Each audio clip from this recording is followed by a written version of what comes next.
Uttaranchal University BTech Spot Admissions and Seminar May 4th Sunday. Hotel Shelton, Rajahmundry beside Ramakrishna Theatre, Ayyappa Nagar. Congress party కార్యాలయం వద్ద ఉద్రిక్త వాతావరణం చోటు చేసుకుంది. Sharmila speech ఇస్తున్న సందర్భంలో బీజేపీ శ్రేణులు వచ్చి కోడిగుడ్లు ఇస్తే ప్రయత్నం చేశారు. ప్రస్తుతం షర్మిల నిరసనకు దిగారు.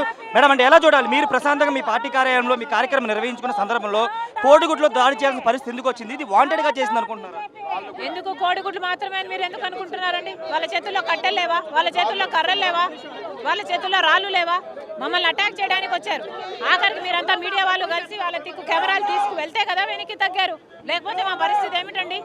మా పార్టీలో మేము ప్రశాంతంగా ఒక మీటింగ్ నిర్వహించుకొని ఆ తర్వాత మీడియా అడ్రస్ చేస్తుంటే ఎంత ధైర్యం లేకపోతే పార్టీ లోపలికి దూసుకొస్తారండి? పొద్దు నుంచి లా అండ్ ఆర్డర్ అంటూ నన్ను కట్టడి చేస్తున్నారే, మరి ఇదేనా లా అండ్ ఆర్డర్? ఇంకో పార్టీలోకి ఇంకో పార్టీ వాళ్ళు దూసుకొని వెళ్ళిపోతారా అటాక్ చేయడానికి? కర్రలు రాళ్ళు తీసుకొని ఏం చేయరా? మీరు ఏం చేసి దమ్ము లేకపోతే మమ్మల్ని అరెస్ట్ చేయండి. పొద్దు నుంచి అదే చేస్తున్నారు కదా, మమ్మల్ని కట్టడి చేస్తున్నారు కదా, అరెస్ట్ చేయండి. నా చేతులకు బేడీలు వేసి తీసుకెళ్ళండి. మీ మీద దాడి చేసే ప్రయత్నం చేస్తారా? మీ పార్టీ కార్యాలయం మీద దాడి చేసే ప్రయత్నం చేస్తారా? నేను పార్టీ ఆఫీస్లో ఉన్నాను. బిల్డింగ్ లోపల కాకుండా మీడియాను అడ్రస్ చేయడానికి నేను బయటికి వచ్చాను. బయటికి వచ్చిన తరుణంలో వాళ్ళు గేటు తన్నుకొని వచ్చారంటే నన్ను కాకపోతే ఎవరిని చేయడానికి వచ్చారండి? నన్ను అటాక్ చేయడానికే వచ్చారు. ఫైట్ చేయబోతున్నారు మేడం. మేడం ఏం డిమాండ్ చేస్తారు? బీజేపీ నుంచి ఎవరు క్షమాపణ చెప్తారో చెప్పండి. అపాలజీ ఎవరో ఒకరు చెప్పాలి కదా. బీజేపీ పొరపాటు చేసిందని ప్రజలకు తెలియాలి కదా. బీజేపీ నుంచి ఎవరు అపాలజీ చెప్తారో చెప్పండి.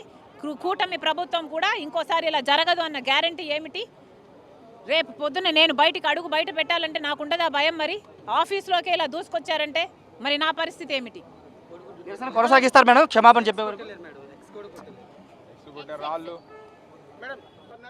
పౌరులకు ఇది చెప్తున్నారు. ఖచ్చితంగా ఒక రక్షణ లేకుండా పోయింది. రేపొద్దున తాను బయటికి వెళ్ళాలంటే ఏంటి పరిస్థితి? ఆఫీస్లో తన పార్టీ కార్యాలయం తను నిరసన తెలియజేస్తుంటే ఒక దాడి చేయడం ఏంటని కూడా షర్మిల ప్రశ్నిస్తున్న పరిస్థితి ఉంది. కెమెరామెన్ ప్రసాద్తో రాయేష్ RTV విజయవాడ నుండి.